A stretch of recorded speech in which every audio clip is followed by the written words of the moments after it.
So Tate, thanks for jumping on. I think it's 7:30 your time or 7 o'clock your time Yeah. in Gold Coast. So thanks for jumping on, mate. And I follow your vlog online as a Jim's Mowing franchisee, and a lot of other people do as well. You've got some good views as well on some of your content talking about your journey as a Jim's franchisee. And you've just about done have you done your first year yet? Yeah, I have. Yeah. Nearly a year and 3 months now. So 23rd of August last year when's that? 23rd of August. It'd be 1 year and three months since then. So How have you found it all?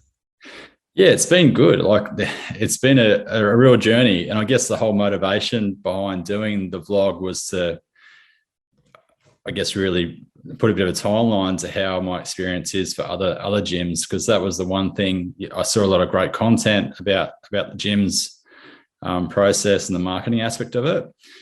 But where I felt would be a really cool thing to do is just to, I guess, do that bit of a timeline on how I've gone into the gym's process and how I found it through that last year in particular. Because I think that's helped, I'd hope that that's helped other prospective gyms mowing contractors or people considering the industry to get something out of it and hopefully get them on board in some way too. Well, it definitely has from the comments. So obviously a lot of people who watch you'll do a lot of research rather than watching the brand account, because that's obviously going to be all my stuff.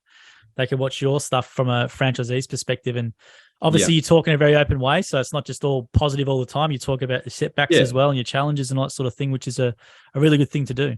Yeah, definitely. Yeah. So it just gives you, I guess, the positives and the negative aspects. Obviously mostly positive. But, the emotional roller coaster of owning your own business and starting something that you haven't been in before, like this industry is not something I've done before.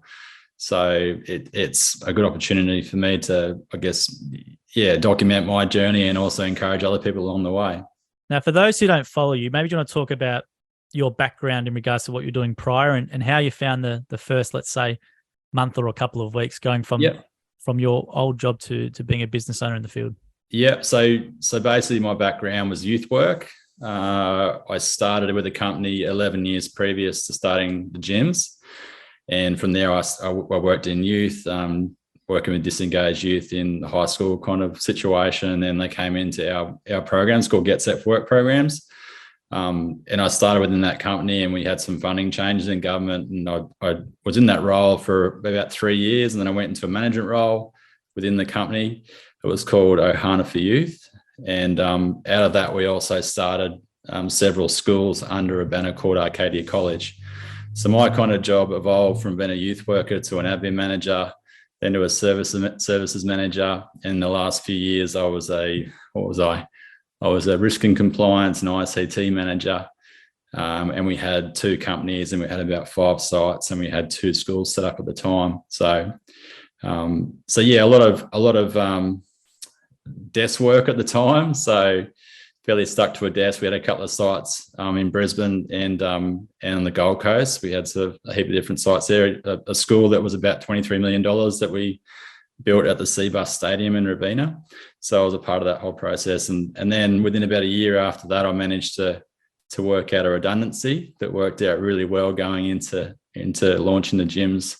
Gave me a bit of extra money in the pocket to start it and take a bit of time off in the meantime as well. So, and what prompted the change? Previously, I'd been a mechanic before then, so I had done some physical labour, bit of construction work when I was in my teens.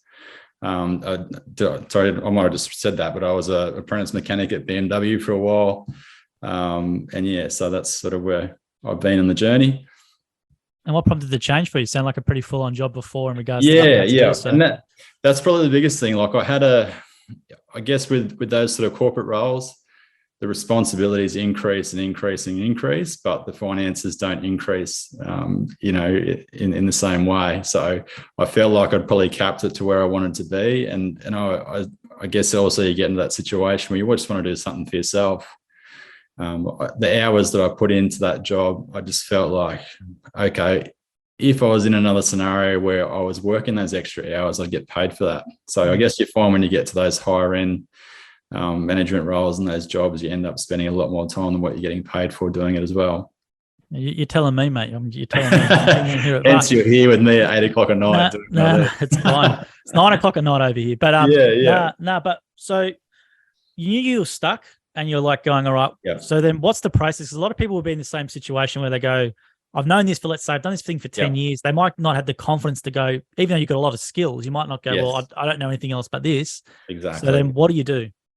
Yeah, well, I probably flirted with the idea for about 2 years and researched it for a while. And I had, for a long time, I had some of the documents, the gym's advertising in my laptop bag at work.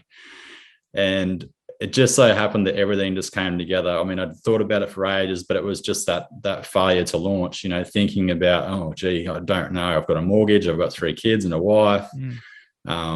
You feel you're kind of tied to that industry, or where do I go to from here? I've worked my way up in this place and where to next? It's a bit scary. So I kind of got the push in the end. It felt like I was like, okay, this is time to do it. And I managed to negotiate the redundancy as well at the same time, which was great because I was, they really honored the time that I'd spent there and what I'd put into the role over that time. So it made the next few steps a lot easier than what it may have been if I had to go and get extra finance and all these other things as well to do it. Now, looking back from where you are now, was that the hardest thing, was just making that call and just doing it? Yeah, definitely. Like, again, with hindsight, which is always that hindsight thing is a big part of it. I would have done it ages ago. I would have made that jump, because I think to know now what I know, jumping into this situation where I didn't have to really worry about the finance aspect of it. Yes, I had some bumps along the road with different weather issues I've blogged about over the time. But to be able to maintain the income I was on, pretty much from the get-go, and without too much drama, was a bit of an eye-opener. So it was really good. And how was the training from? Did you have much of an interest in gardening before coming, or in lawn care, or? Yeah, I mean, I've always been pretty active in the mechanics sort of side of things and doing things at home. Being in a desk job for so long, it was a good opportunity to get out and do something physical and, get out of that environment. I mean, I've always been an outdoors person, love surfing, and that was kind of what I did growing up, surfing all the time, and spent much more time at the beach than I did at school in my last few years. But, it was part of the motivation too, to get out of the desk job and go in and do something more physical, to get a bit of physical health back. And it's certainly done that. Like, I think I've vlogged about that as well. Lost quite a bit of weight in the first few months, and actually almost put back on all that weight just from muscle over the time too. So it's definitely increased my physical, fitness as well over that time. So it's been a real positive in that aspect, and also my mental health. I think the biggest thing with being in those roles where you're high pressure, it can be quite stressful. And when you feel like you're trapped, it really can, smash your mental health. And I think that was the big thing for me. I was like, I just need to get outdoors. I need to do something physical, something that I feel like I have control over, and what, where to next, and what I want to do, and being able to manage your business is probably one of the biggest pros of launching into gyms, for sure. Absolutely. And how did you find the training experience back in Melbourne? You came for training. So how did you find all that? Yeah, I loved it. We sort of got stuck in the COVID process, so we managed to go down there, and we got a couple of days in, and I had to fly back early because it was all getting locked down. The training was phenomenal. The food was awesome, and the accommodation was great. So it was a really good opportunity to get an idea of the culture of gyms and understand, I guess, the behind the scenes aspect. So it really helps prepare you for your next steps, and gives you confidence going into the next steps. That's for sure. Cool. Now, what was your first week like when you get back? Day one comes, leads are on. Yeah. It's sort of like, what's the next step? Like, what do you do? So can you maybe walk through people through the first day or through the first week from your perspective? Yeah. Well, literally the first day I was like, oh, okay, I'm going to go and mow a friend's yard. It was a great friend of mine. And I thought, I'll just do that just to do something cool to start with. And literally within the first 15 minutes, I got a lead. So it never happened. And I ended up going to the first lead, and basically quoted that job. It was a mowing job for a place that was a bit overgrown and under-maintained. It was just a once-off job, and literally, made the quote, got the job. I've actually vlogged that first job that I did, and realised I underquoted a little bit in the first one. which is definitely a bit of a process of learning how to quote those jobs effectively. But then I think there might have been a second or a third job that day came through just for some rubbish removal, got a hedging job as well. And so it just really quickly started to unfold, and the jobs kept coming in. So it was never a situation where I was waiting around for work to come in. It actually came in quite quick. Now, was it something where did you buy a new sale or did you buy clients? Yeah, I bought a brand new sale. So yep. So obviously initially I kept my areas on quite wide and just accepted any kinds of work. I guess the one thing I learned is, making sure that I guess you're choosing the right kind of work too. I got a couple of landscaping jobs where they wanted to do really phenomenal stuff. And I'm like, okay, we'll see what we can do. And then I kind of had to jump out of those ones. So look, it's my first few days. I'm not really the man for the job right now, but try and refer them on internally in the gym's system. So, definitely a really good experience just to see the system working and the jobs coming in without having to do anything really apart from turn on my leads. Now, how'd you go with the quoting experience? Because as you said, it's something you're obviously going to get better as you go because you're going to learn more. For sure, yeah. But it can be very daunting at the start. So any advice or sort of tips around quoting that will help people? Yeah, so that is definitely the most painful part of the process.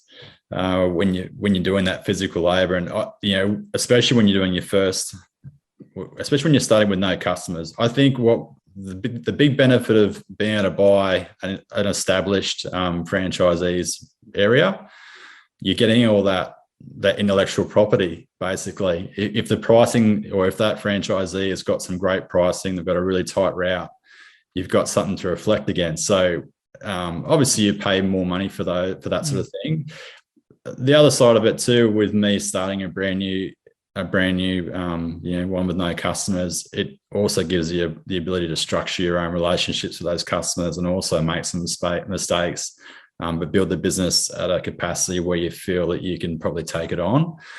I guess if I went into a situation where I bought 70 customers off somebody, it would have been a bit of an adjustment to deal with those 70 customers where I felt like I could bleed into, I could make it work for me and slowly build the work up.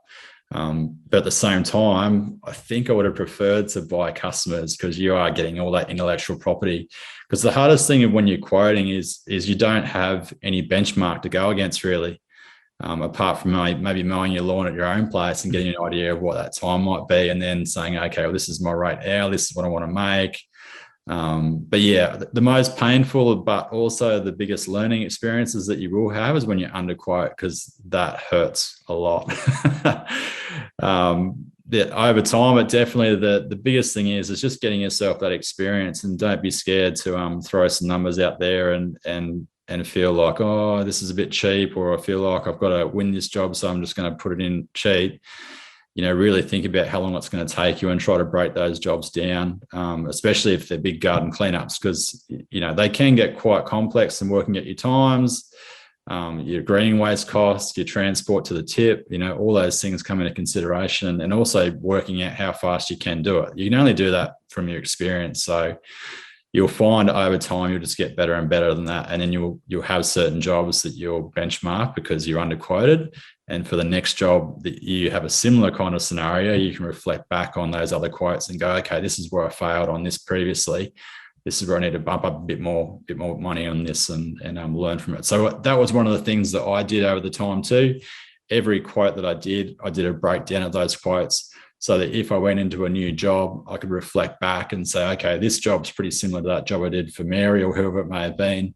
And then realize, okay, did I come under on that? What could I do that I can improve upon? And then obviously make, better money on that next job and less frustration. There's nothing more frustrating than knowing that you've underquoted and working for minimal dollars. When you're making good coin, it's an easy job, but when you haven't, it's a tough job to do. Absolutely. Now, did you have to use the pay for work guarantee at all during your time as a franchisee?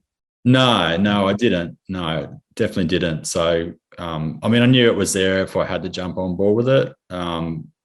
there probably could have been a few times where early on where we had some pretty serious weather where I may have been able to use it. But again, it was just, I didn't feel it was necessary because things were coming in, the leads were coming in. So yeah, it's good to have that bit of peace of mind there that that's an available option.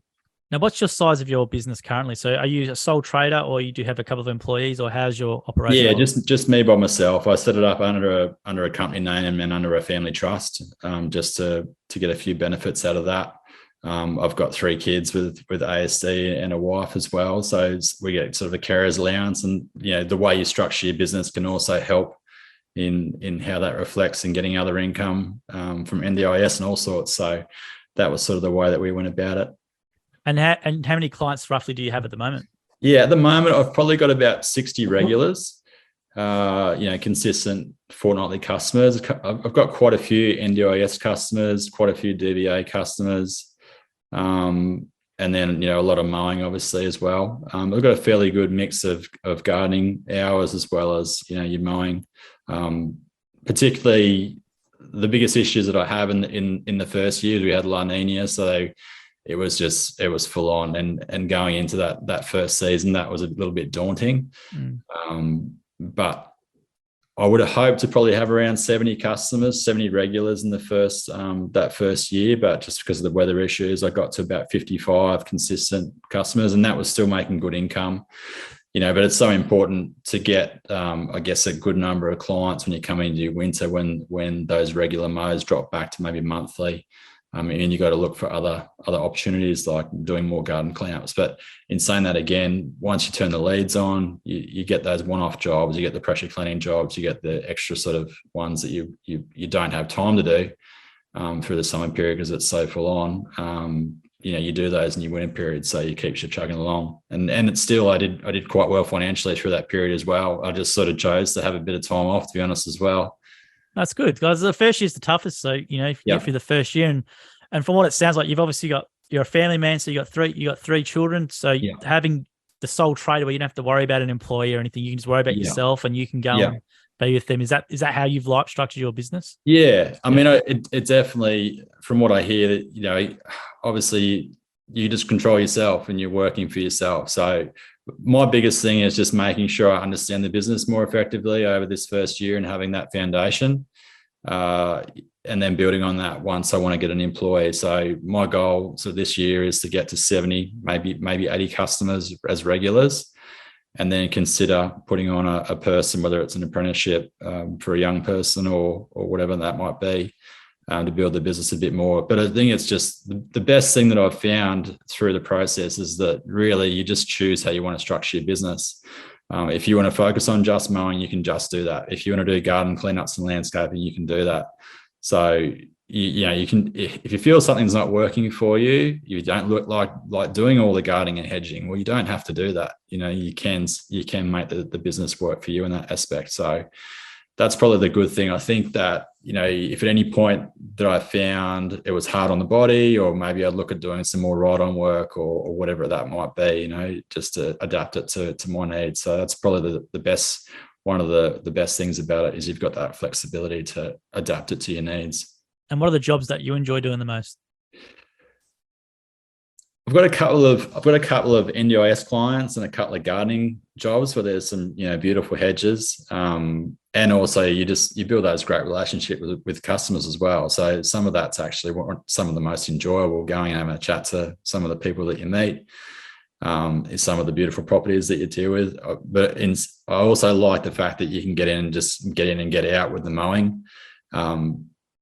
Initially, you've got to kind of get a pretty wide area with your mowing, but you just want to try to bring your routes back in. And I think that's the biggest thing. Now, if you look at my business from a year ago to what it is now, it's a lot easier for me to make money, essentially because it's way more efficient than what it was when I first started. And I think one of the biggest issues that you'll have is that you get your business to a stage where you might have 60 customers or whatever it might be, and then you feel a little bit like, oh, I can't drop these customers because but the next step forward actually means dropping some of those customers. So I had customers that were probably half an hour, 45 minutes away from my initial sort of time starting. And you might be doing a $66 lawn, but traveling half an hour to get there and then half an hour to come back.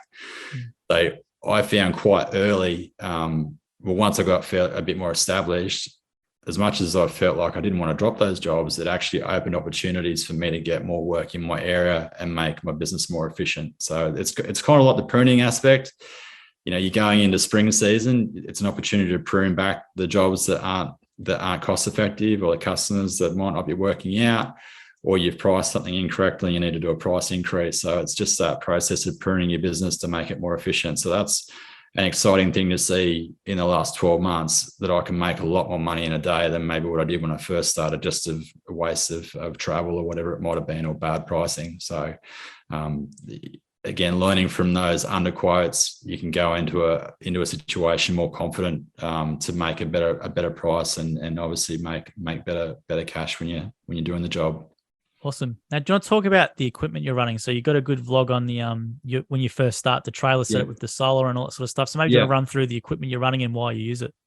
Yeah. So basically, I started off all electric. I set out a trailer with some EnerDrive equipment like inverters and DC to DC chargers, and a big solar panel on the roof. And I ran a full electric setup. So I started in, I guess, was it early spring, 23rd of August. So things are just starting to kick off, and I use all the Ego equipment. I had the select cut mower, I had all their multi-tools and some commercial gear, and a heap of batteries that I got through when I first purchased the equipment. They gave a heap of free batteries. And I got into it pretty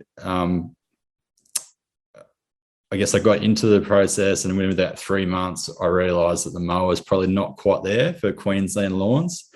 And I went and bought myself a Bush Ranger with a Honda engine on it, the 800 SP. Mm-hmm. And so you just find when you're going through, doing big cleanups and stuff, you need a bit of extra power there. But for maintain lawns, definitely the electric mower is great for maintain lawns. And I'd like to probably get a Blink mower at some stage down the track too, but I mean, they're fairly expensive. They are expensive, yeah. Yeah. So I think I'll get there, but it seems to be working pretty well with what I've got now. So in saying that, I love the electric gear. I love the fact that I don't have to deal with petrol, the hedging and stuff, and dealing with not having the noise in your ears the whole time makes such a difference. You can hear a podcast when you're out in the gardens doing stuff. So it's actually, and I think for the customers too, it's a really good experience for them as well. Yeah, I think that's the three things. Yeah, the customer experience, where you could probably use the blower or do whatever, and you're not going to get as hopefully any anger towards you for doing it. But the you're hearing as well, so you can listen to the music in the podcast. And the third is just the weight of it. Obviously, you would have tried some petrol, brush cutters or whatever, and compared to the weight of the Ego stuff, it's a hell of a lot lighter. Yeah, that's it for sure. Yeah, I recently purchased I've got a Husqvarna, just a dedicated pole hedger, and it's just phenomenal. Like, it's so nice to use, and again, it's even lighter than some of the other gear that I've had. So I can't complain about the electric gear. It's pretty awesome. The main thing is just having an ability to charge on the go, which is quite easy these days to set up for a bit of extra money. And I guess you're saving on that fuel cost. So the biggest thing is going to be your batteries, just making sure you choose a reputable company that, backs their warranties, especially if you kind of are stuck to a brand because you've got to use that certain brand's battery. And that was one of the things I found. I needed to look at some other options as well with the batteries, because I did have a couple of failures there early on. But yeah, a majority of still using the Ego equipment, and it's going pretty good. Awesome. And I was going to say, with the vlog, people can check out your YouTube channel, Jim's Mowing Oxenford, and you've got the whole setup there and your journey there, and it's, as I said, got a lot of views on it from people watching about the brand. But how's the body overall? Because you come from the office environment, going out to the body, going out into the field. Sorry. So how was the body the first couple of weeks? I know you talk about this a bit on your vlog. Yeah, for sure. Yeah, definitely a shock to the system, but I think I don't regret it at all, in the sense of just having the extra fitness that I've got now. But you definitely will go through a major transition. If you're stuck at a desk job every day, and all of a sudden you're getting out and you're doing physical labor every day. Like you're walking quite a lot of Ks. So I just think it's a great lifestyle option to be able to come from a desk job and go out and actually be fit. Like I don't have to go to a gym these days. I wouldn't have to go to a gym at all because I'm doing plenty, or I'm going to the gym. But you know, I don't have to don't have to worry about the extra exercise now, that's for sure. Because just even doing your hedge work and stuff, like as I said, I lost a heap of fat. I put on a heap of muscle just from doing all your hedging and pushing mowers, and you know, you're doing a lot of physical work. So it's great fitness, that's for sure. Yeah, it's an aspect we don't push that much as a benefit, saying weight loss. You know, we don't put like a tick saying, you know, work for yourself and then weight loss is one. But from meeting a lot of people who come in training, and some, you know, within 3 months they've lost 12 kilos or 15 kilos or something like that, and it just drops right off. And if you've got any health issues or something, like it's a fantastic option to do it. I got a great example of this. So I went through a process when I was just at the end of my work where I was in a situation where I was quite stressed. And I had central sleep apnea, and I literally have a recording from a sleep center overnight test where they monitor you overnight. And basically 3 years past that first initial test, I went back probably only I guess 3 or 4 months ago, and they had reflection of those 2 tests, and my sleep apneas had just gone to basically nothing. So I went from a situation where I was potentially going to have to be on a CPAP machine to within a year it would have been, being in gyms, to not having any apneas hardly at all. So the doctor, when I went and followed up with them, they were like, "Oh, what's changed?" Like, and I just said, "Well, I've lost a bit of weight. I'm doing this physical exercise." And he said, "Well, I can't see the need for you to have to do any more diagnosis, or it seems like you're fine the way you are currently." So that's definitely it's a good pro of the getting fit aspect of it for sure. But I mean, I got to probably 3 months. I call that my 3-month bump on the gym's vlog that I did. And you definitely get to a point where your body is like, "Oh, hang on, what's going on here? I'm not used to this." So you will have that wall that you hit at some point, where your body is just like, "I'm not sure about this anymore." But once you push through that, like I find now that I'm fine. Like this, it took a while to get through that, but once I got through that, your body just adapts to that, and it only gets better from there. And how's your overall? You mentioned it before, mental health and overall well-being. So how would you describe the difference between you 12 months ago to what you are now? Yeah, massive. I think the biggest thing with anxiety in particular is that it's processing future risk or future anxiety. It's kind of trying to always prioritize certain things or fix things before they happen. So when you feel like you're out of control and you don't have no power over what you do or what you can want to do or whatever, the fact that you can run your own business and make your own decisions, it puts that control back into your hands as to what you want to do. And what, essentially there's certain times where I go out in business and go out for a day at work and I'm like, it's beautiful. There's a beautiful, cool breeze. And I'm like, how good's this? The fact that I get to cruise around and mow people's lawns and I'm not stuck in an office somewhere doing something that I feel like I don't want to do, or going a direction that I feel like I'm being pulled, but I don't agree with.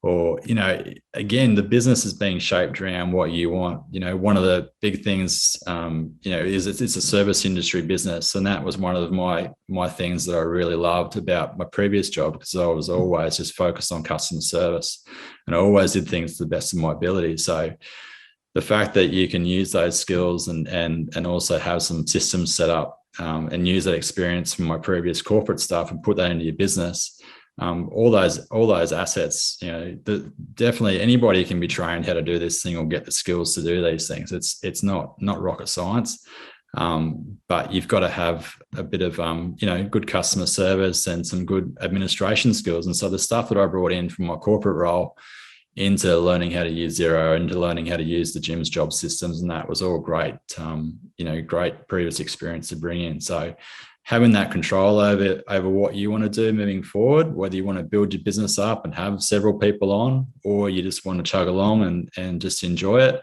that definitely minimizes that anxiety and helps with your mental health, feeling like you can choose your path rather than feel like you've been dragged along somewhere potentially. No, it's a great point. And how did you go in the early days, just out of interest, from the employee mindset, where you're probably committing a lot of like your energy and you're treating it like your own business, to actually, now this is actually my own business? How did that shift go with you? Yeah, I guess I always had high expectations with my previous role too, and I kind of ran it like I probably would have tried to run my own business. But in saying that, there's definitely, this is your business. Everything, your reputation is it relies on you wholly and solely if you're the sole operator.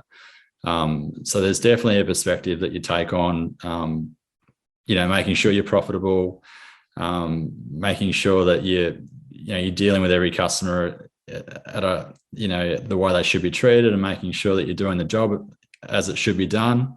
Not taking shortcuts, because, I guess you'd probably be more inclined to be a little bit lazy if you're working for somebody else. But when it's your own business and it's essentially your own kind of brand, you're putting your name behind it and it represents you. So it definitely helps having that kind of mindset.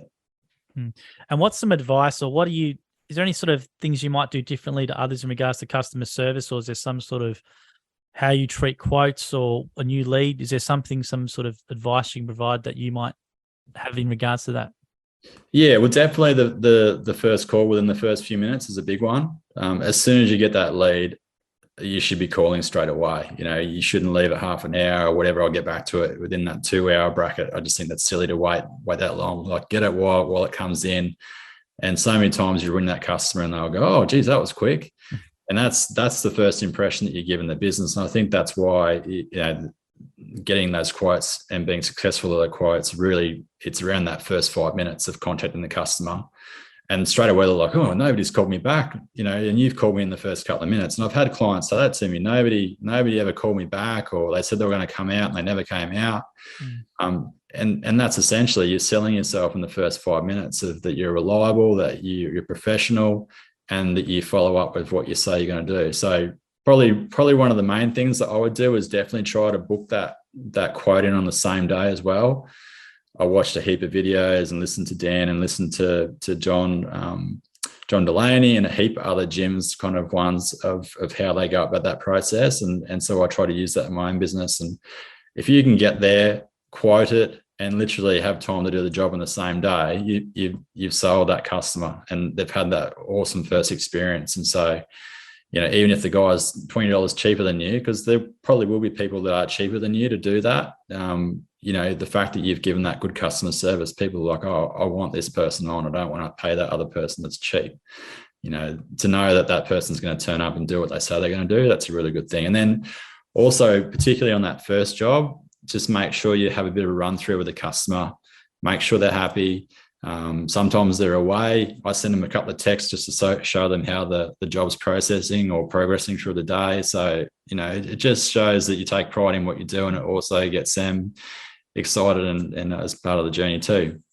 No, it's a great point, because I've been out to a few franchisees in the day in the field and in other divisions like fencing and stuff. And the one franchisee went out to Justin, really good fella. He used any change or anything that was he needed to different. He grabbed the customer from inside and grabbed him 15 times. Yeah. But the customer then, as you said, felt involved in the process, and the job was going to be done 100% right. So that's some really good advice. Yeah. Yeah. It's definitely a learning process in that, and just making sure you're asking the right questions to the customer on your first interaction.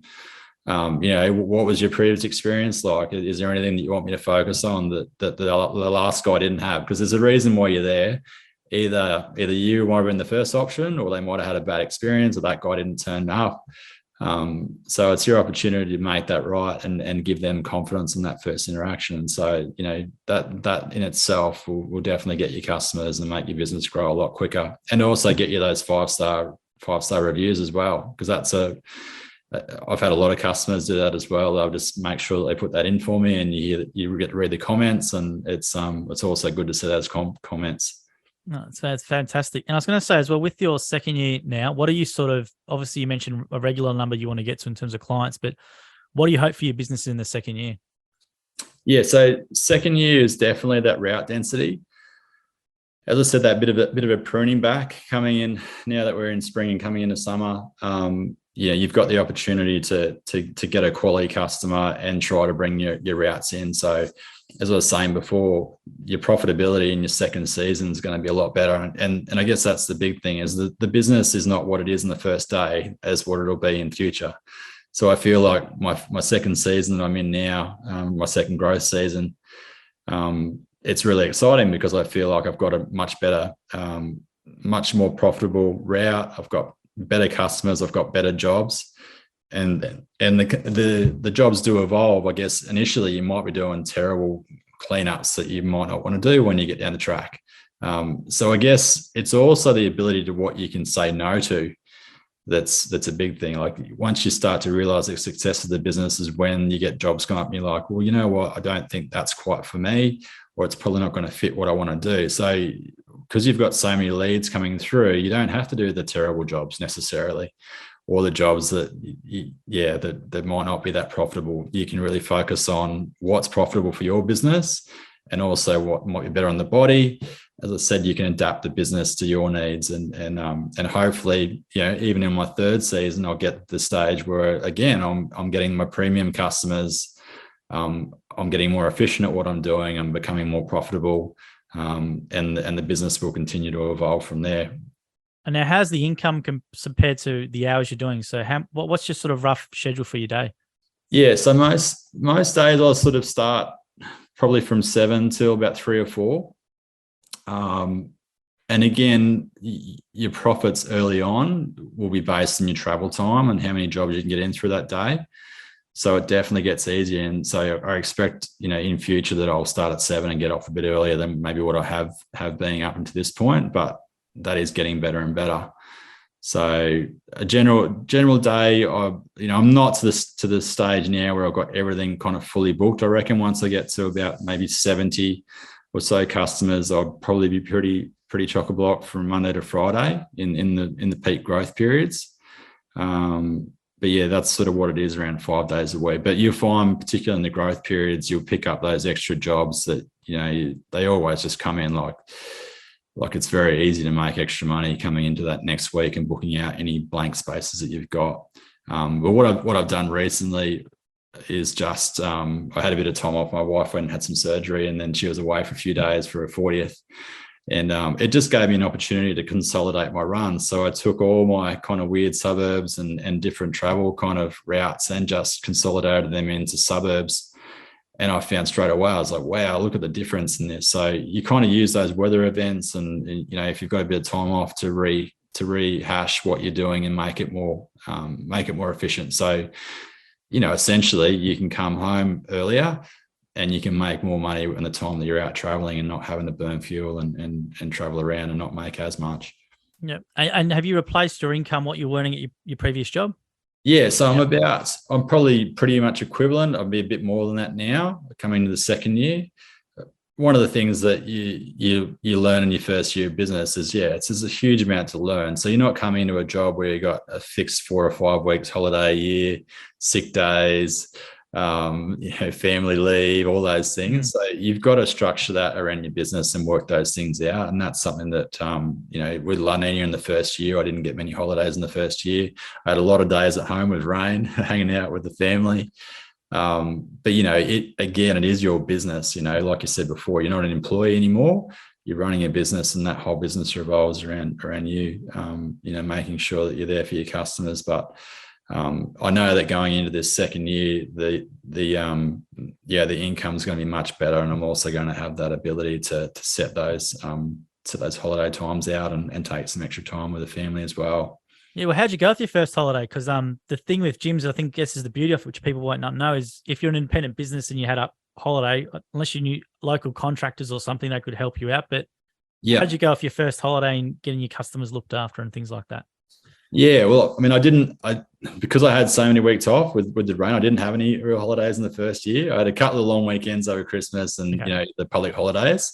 But I guess the good thing is you do have that flexibility to be able to discuss it with the customers. Like, as an example, when my wife went away, she took the kids away or we had a couple of support workers help us for a few days. So you can kind of work things around your customers, and just as long as you communicate to them, and make sure that they're aware of what's going on, you can definitely do it. And I think through the winter periods you'd have no problems kind of blocking out some time, because the biggest thing once you get to your growth periods, it's on. You're on. You're there to make money and take advantage of it. So that is one of the challenges of being a sole operator. Is if you do get behind a little bit on your work, you've got to make up that work, and the grass doesn't stop growing through summer, which is why I guess it's better to take those holidays through winter.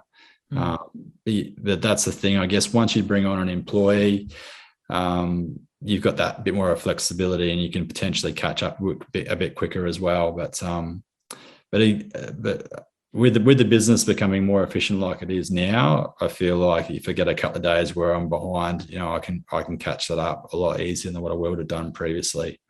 No, it's good to hear. And I was going to say now, do you wish you started earlier? Or do you reckon about now was the right time with all your skills you picked up in your previous career? Yeah. I think, like, realistically, I would have started earlier.